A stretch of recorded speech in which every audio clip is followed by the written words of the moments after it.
Mr. President, colleagues, ladies and gentlemen, this year marks the 80th anniversary of the victory of the World Anti-Fascist War.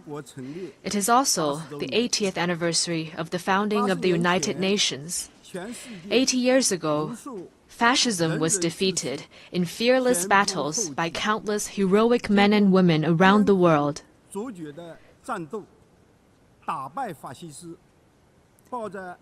And the United Nations was created upon their ideal of a world free of war, marking the beginning of an extraordinary journey of building the post-war international order and pursuing peace and development. The past 80 years have been tortuous but purposeful. Today, the UN is the world's most universal, representative, and authoritative intergovernmental organization. With an international system centered around the UN and an international order based on international law, human society has realized overall peace and achieved unprecedented levels of development and prosperity. The past 80 years have witnessed tectonic changes in our world. Straddling 2 centuries, this period saw human society leapfrog from the age of electricity and computers into a digital intelligence era. While the world we live in has changed enormously, the ideal of making it a better place remains unchanged. Looking back, we can draw a number of valuable inspirations. First, peace and development are the strongest aspiration shared by the people of all countries. Having gone through 2 world wars, we must never forget the bitter lessons learned through bloodshed and loss of lives. For 80 years, a generally peaceful international environment has led to remarkable growth in the global economy. Today, as the desire for peace and development grows even stronger around the world, it is incumbent upon our generation to further strengthen the force for peace and development.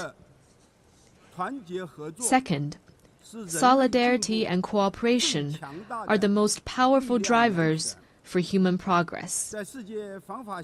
In the ferocious years of the World Anti-Fascist War, countries with different social systems, histories, and cultures rose above their differences, fought side by side, and prevailed together.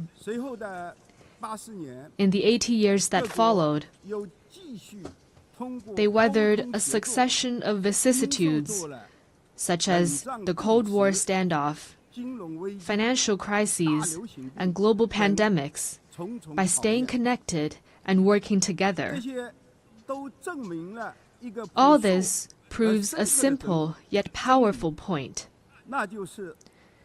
Solidarity lifts everyone up, while division drags all down. The road ahead might be hard and bumpy, but when all countries unite as one and collaborate in good faith, our strengths will converge into a mighty force with which we can withstand any headwind and cross any hurdle. Third, fairness and justice are the most important values pursued by the international community. History keeps reminding us that when might dictates right, the world risks division and regression. Should the era of the law of the jungle return,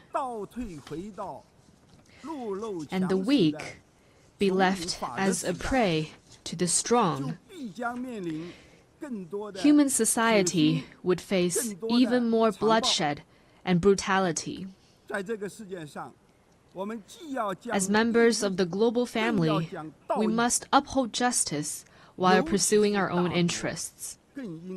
This is particularly true for the major countries.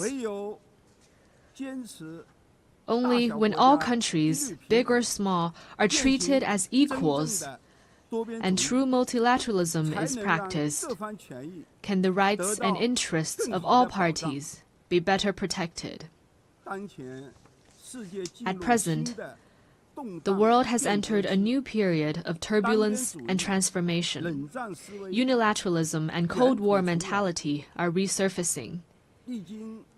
The international rules and order built over the past 80 years are under serious challenge, and the once effective international system is constantly disrupted. The various problems induced are distressing and worrying. Humanity has once again come to a crossroads. Anyone who cares about the state of affairs in the world would want to ask, why couldn't we humans, having emerged from tribulations, adopt a greater sense of conscience and rationality, and treat each other with kindness and coexist in peace? How could we, in the face of deplorable incidents such as humanitarian disasters, turn a blind eye to atrocities that trample blatantly on fairness and justice and sit on our own hands?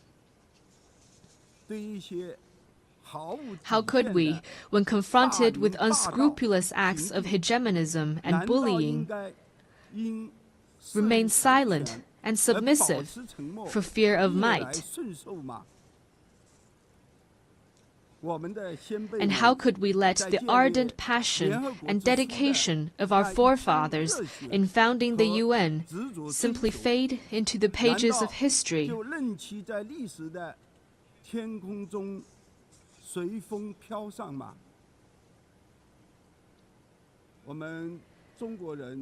We Chinese people often say, never forget why you started, and you can accomplish your mission. Arriving at the UN headquarters this time, I saw over 190 national flags lined up in front of the building and fluttering in the breeze.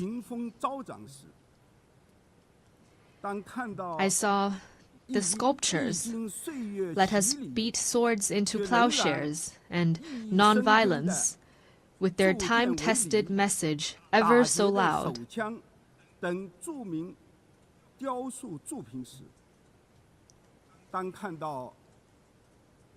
And I saw staff members from different regions, of different races, and with different skin colors, working in collaboration for the common goals of humanity. What I saw got me thinking. Those people, objects, and scenes that embody peace, progress, and development are exactly why we choose to commemorate victory. They are also what inspires us to forge ahead, hand in hand. While we may not be able to go back in time and relive the victory, we can definitely create a better future together.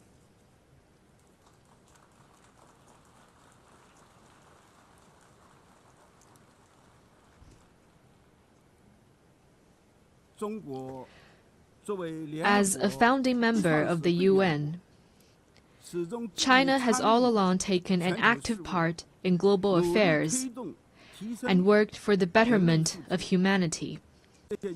Over the years, President Xi Jinping has put forward the vision of building a community with a shared future for humanity, the Global Development Initiative, the Global Security Initiative, the Global Civilization Initiative, and the Global Governance Initiative. sharing China's wisdom and solution for navigating global transformations and overcoming pressing challenges. In particular, the Global Governance Initiative proposed at the Shanghai Cooperation Organization Tianjin Summit at the beginning of this month underscores the principles of adhering to sovereign equality, abiding by international rule of law, practicing multilateralism, advocating the people-centered approach, and focusing on taking real actions. It points the right direction and provides an important pathway for building a more just and equitable global governance system.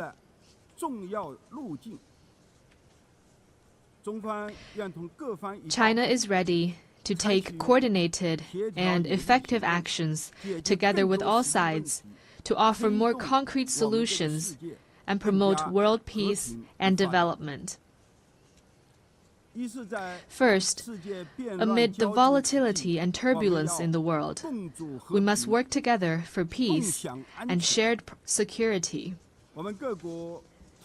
All countries belong to the same global village and rely on each other for security. We should uphold the vision of common, comprehensive, cooperative, and sustainable security, and respect the legitimate security concerns of all countries. We should settle differences and disputes peacefully through dialogue and consultation. Persisting in camp-based confrontation or willful resort to force only drives peace further away. China has all along acted as a staunch defender of world peace and security. China is the second largest contributor to UN peacekeeping budget and the largest provider of peacekeepers among the permanent members of the Security Council. China has been working actively to promote peace talks on hotspot issues such as the Ukraine crisis and the Palestinian-Israeli conflict. China will continue to play a constructive role in promoting the political settlement of hotspot issues. Second, amid sluggish global growth, we must reinvigorate cooperation and pursue win-win results. A major cause of the current global economic doldrums is the rise in unilateral and protectionist measures, such as tariff hikes and erection of walls and barriers. We should collaborate more closely to identify and expand convergence of interests, promote universally beneficial and inclusive economic globalization, and help each other succeed by moving forward in the same direction. China has always been a key driver of global common development. Over the years, the Chinese economy has maintained steady development, contributing around 30% to global economic growth. China has consistently opened its door wider to the world. It has lowered its overall tariff level to 7.3% and remained the world's second-largest importer for 16 consecutive years. China has also advanced high-quality Belt and Road cooperation with over 150 countries.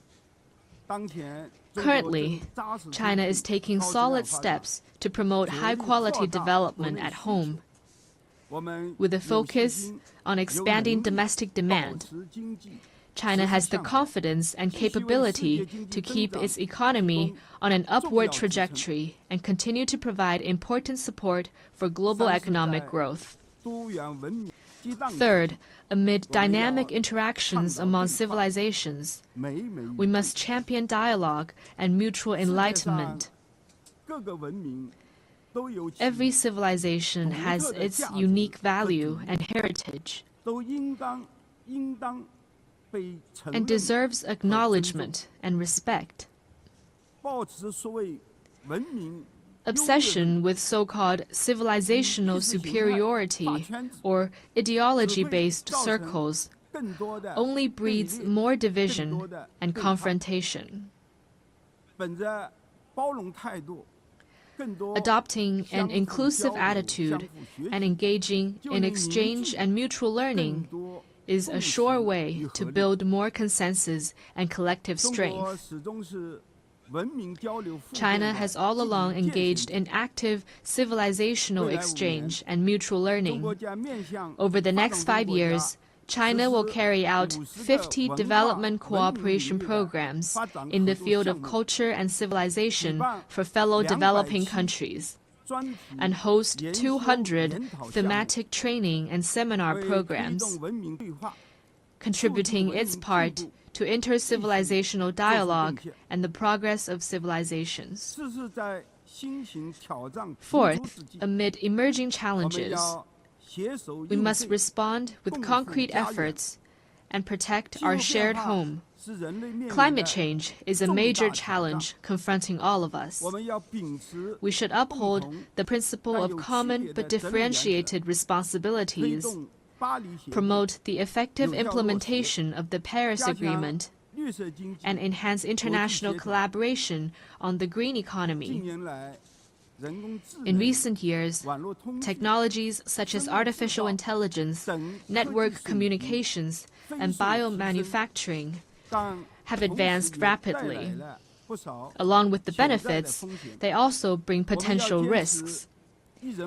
We should adhere to the principles of people-centered development, technology for good, and equitable benefits, improve relevant governance rules at a faster pace, and strengthen global governance cooperation, so that technological progress could bring real benefits to humanity in a better way. China has always been a responsible stakeholder in addressing global challenges. Committed to green and low-carbon development, China has established the world's largest and fastest-growing renewable energy system, built the most extensive and complete new energy industrial chain, and announced China's 2035 nationally determined contributions that cover all economic sectors and all greenhouse gases. China has proposed the Global AI Governance Initiative and advocated the establishment of a World AI Cooperation Organization. This time during the 80th session, China will present to the UN the lunar soil samples collected by Chang'e 6 from the far side of the moon.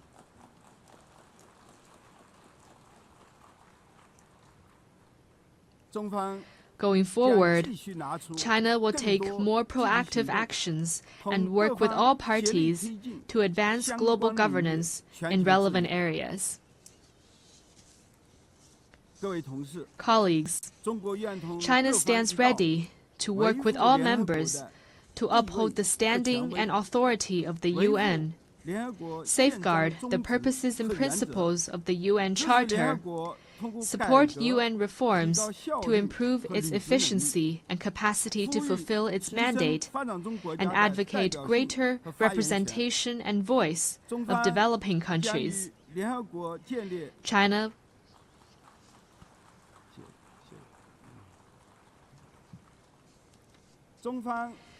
China will work with the UN to set up a China-UN Global South-South Development Facility and provide it with $10 million in budgetary support.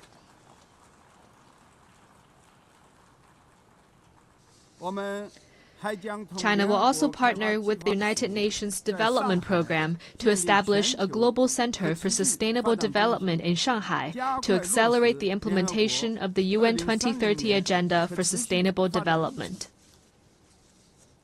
The tide of history surges forward, and the Great Way remains smooth and steadfast. Going forward, China will continue doing its best to contribute to global peace and development. China hopes to work with the rest of the world to uphold the ideals of the UN, carry forward the spirit of multilateralism, actively implement the 4 major global initiatives, advance toward the lofty goal of building a community with a shared future for humanity, and make our world a more harmonious and beautiful place. Thank you.